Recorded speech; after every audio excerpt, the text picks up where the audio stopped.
सत्संगत जी, प्यार से कहना ध्यान निरंकार जी।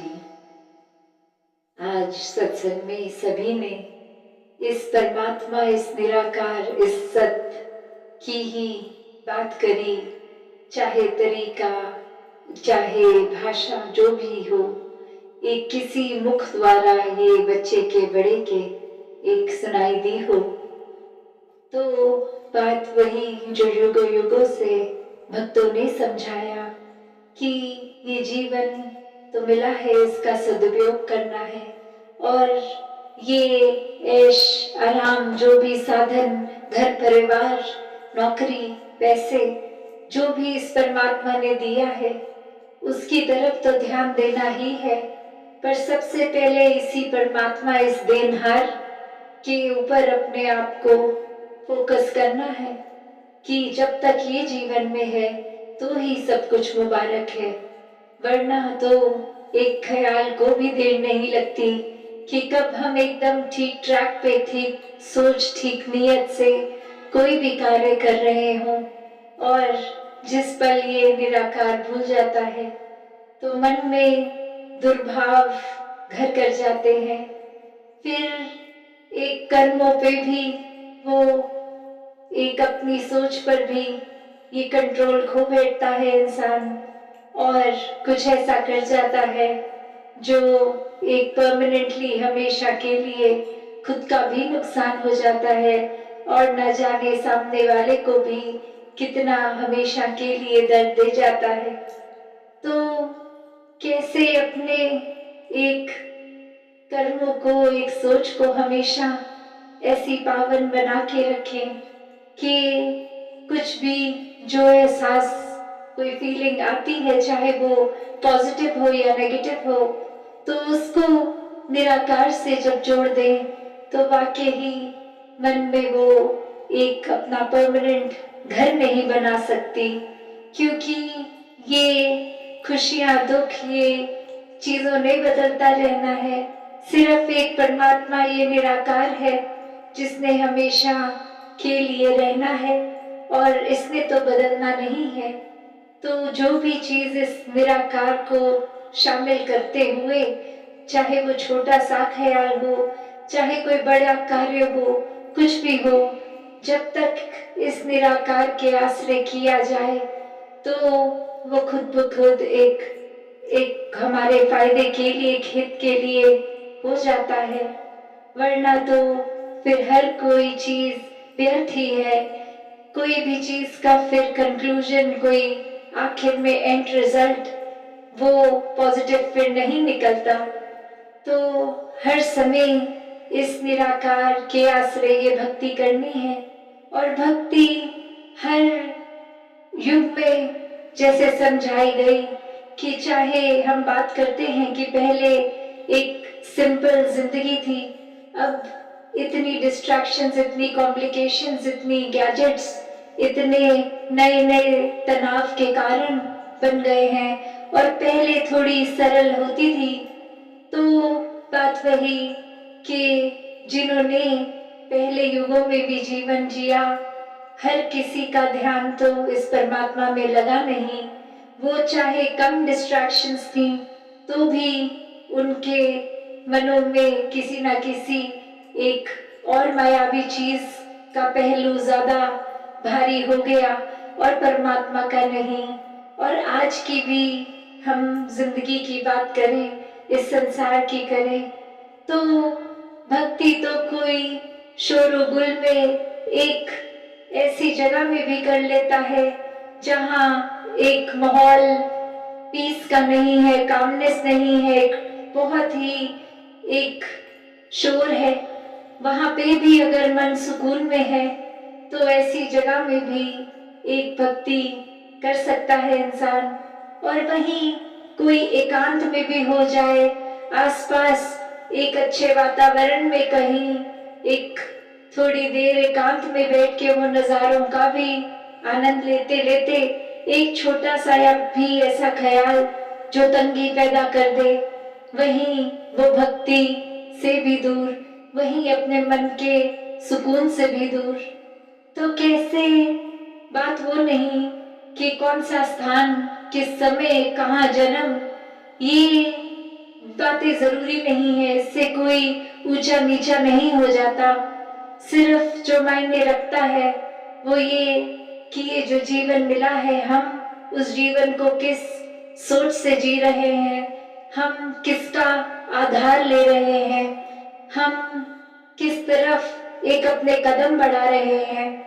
क्या अभी भी ब्रह्म ज्ञान जीवन में आ गया, ये सच्चाई जीवन में आ गई, तो क्या हमारे वहम भूलिके सब चले गए हैं? क्या मन ने सचमुच सभी को अपना स्वीकार कर लिया है, या आज भी हम कुछ अपनी विचार धारणाएं ऐसी बना के चल रहे हैं कि एक हमारे जैसे खाने पीने वाले हमारे राज्य के, हमारे कल्चर के ही श्रेष्ठ हैं और बाकी तो कोई उनमें सयानता नहीं, वो श्रेष्ठ नहीं है। तो ऐसी सोच अगर रखेंगे तो वाकई ही फिर मन में ये समदृष्टि नहीं आई। अभी भी सिर्फ एक आकार, एक धन दौलत ज्यादा कम, एक रंग, एक पैदाइश के ऊपर ही हमने एक अपने नजरिए को इतना तंग दिल कर दिया है। एक दृष्टिकोण हमारा इतना छोटा कि बस वो विस्तार नहीं हो पा रहा। और वाकई ही जिनके मन में सचमुच प्रभु बस गए, उनका मन तो बहुत ही विस्तारित है। ये दिल इतना विशाल है, हर एक को अपनाता है, हर एक से प्यार करता जाता है। तो ये जीवन में ये मौके, ये चांसेस हर पल है। एक बात वही कि हम छोटी सी भी चीज अगर किसी की होती है, वो इतनी ज्यादा हम पे असर करे, या फिर कभी कोई बहुत बड़ी चीज भी हो जाती है तो उसका मन पे असर, तो वो अगर देखा जाए तो बात चाहे छोटी सी हो चाहे बहुत बड़ी हो, तो मन पे तो वो पीड़ा देती है, ये तो ठीक है। पर अब उस मन का हमने क्या करना है? क्या हमने मन में वो बात रख के एक बदले की भावना रखनी है? क्या हमने ये सोचना है कि जो पीड़ा हमें हुई सामने वाले को भी हो तो ही एक सुकून आएगा कि जितना कष्ट हमने झेला उस व्यक्ति की वजह से, अब उसको मजा चखाने के लिए उसको जितनी पीड़ा हमें हुई उससे बहुत ज्यादा आगे और दे दें। तो ऐसी सोच अगर रखते हैं और साथ ही कहते हैं कि हमें निराकार पर विश्वास है, तो फिर तो ये बहुत ही एक अलग अलग दो बातें हैं। क्योंकि जहाँ निराकार है, जहाँ इस निराकार पे विश्वास है, तो पता है कि हर चीज हमारी बेहतरी के लिए ही हुई है।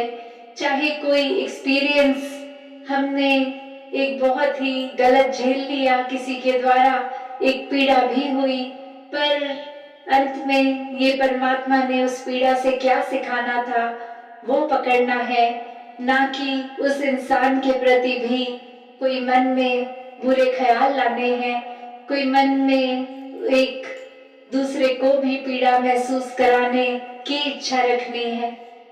तो दातार हर एक पे कृपा करे कि वाकई ही सिर्फ इस चीज से ना जुड़े कि हम सत्संग आते हैं, हमने ब्रह्म ज्ञान लिया है, हम संतों के वचनों को सुनते हैं, पर मायने क्या रखता है कि वाकई ही अगर इस निराकार सच्चाई का बोध है तो इसके ऊपर ही केंद्रित रहें, हर समय हर एक में इसका रूप देखें और मन के भाव फिर बहुत ही पावन पवित्र खुद ही हो जाते हैं। ऐसे फिर एक एग्जाम्पल्स भी दिखते हैं कि ये हम अगर छोटी सी चीज जीवन में नहीं है तो हम उसके बारे में एक इतना बड़ा अपने मन में उस चीज को बना देते हैं कि ये ही चीज क्यों नहीं है, ये परमात्मा ने क्यों नहीं दिया। और वहीं कितने और ऐसे होते हैं जो हमसे काफी कम है अगर तो भी शुक्राने भाव में है। तो मन में इस परमात्मा के प्रति जिसने वाकई ही सच्चा विश्वास किया है, उनके मन तो हर पल समर्पित मन रहे हैं। एक उस तरह का समुद्र बने हैं मन कि कुछ भी अगर गिरा है तो उसी में समा गया। एक वापस कभी भी समुद्र में अगर हम कुछ भी डालें, उसमें कोई भारी पत्थर भी डालें, तो समुद्र वापस वो पत्थर उठा के हमारे चेहरे की ओर नहीं फेंक देता। वो उसी में ही अब्सॉर्ब कर लेता है अपने अंदर कि वो पत्थर समुद्र में ही अब समा गया। ऐसा ही विशाल दिल संतों का होता है कि एक हर एक को जहाँ आदर सत्कार प्यार ही करता जाए, वहीं एक अपनी कोई कठिनाई परेशानी भी है अगर, उसको भी औरों के आगे इतना छोटा कि मन हमेशा औरों की सेवा के लिए एक बस इच्छुक रहे, औरों के लिए ही बस ये जीवन जीने का दिल करे कि जिस तरह हमने ब्रह्म ज्ञान लेके अपनी आत्मा की पीड़ा एक ये शांत कर ली, वैसे ही ये ब्रह्म ज्ञान जहाँ जहाँ नहीं भी पहुंचा, वो सबको भी अपने कर्मों द्वारा प्रेरित करें कि ये सच्चाई से वाकिफ हो जाएं, ये ब्रह्म ज्ञान लेकर अपने जीवन को वाकई ही हम एक आनंदित जीवन लेते हुए जीते जी ही मुक्ति के हकदार बन जाएं, जीते जी ही हर पल एक ब्रह्म में रहते हुए ये मुक्ति ही हो जाए। तो ये मुक्ति भी कोई आखिरी श्वास तक की वेट की बात नहीं है। ये तो जिस पल ये परमात्मा जीवन में आ गया, ये वाक्य सही मायनों में सभी बंधन कट गए और ये बंधनों का कटना ही ये मुक्ति है। तो दातार हर एक पे कृपा करे कि वाकई ही एक सच्चे मायनों में एक दिलों से ही एक सोच से ये अपने आप को जहाँ हमने छोटी छोटी चीजों में बांध लिया है, ये वाकई ही परमात्मा को अगर केंद्र बिंदु बनाकर रखेंगे तो एक हर एक बंधन से ये मुक्ति ही है, हर एक नेगेटिव सोच से मुक्ति है, हर बुरे कार्य से मुक्ति है।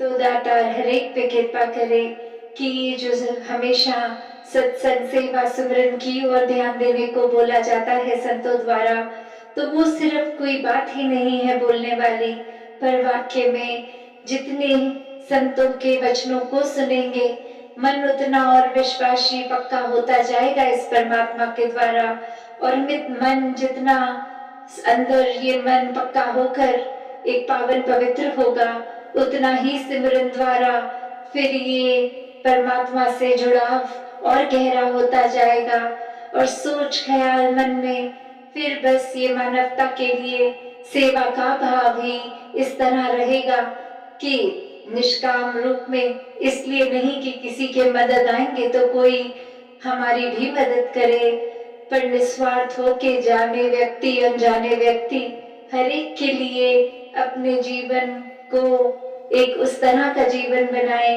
कि सभी के एक काम आने वाली भाव, एक सेवा भाव हर एक का बरकरार रहे। सत्संग जी, धन्यवाद जी।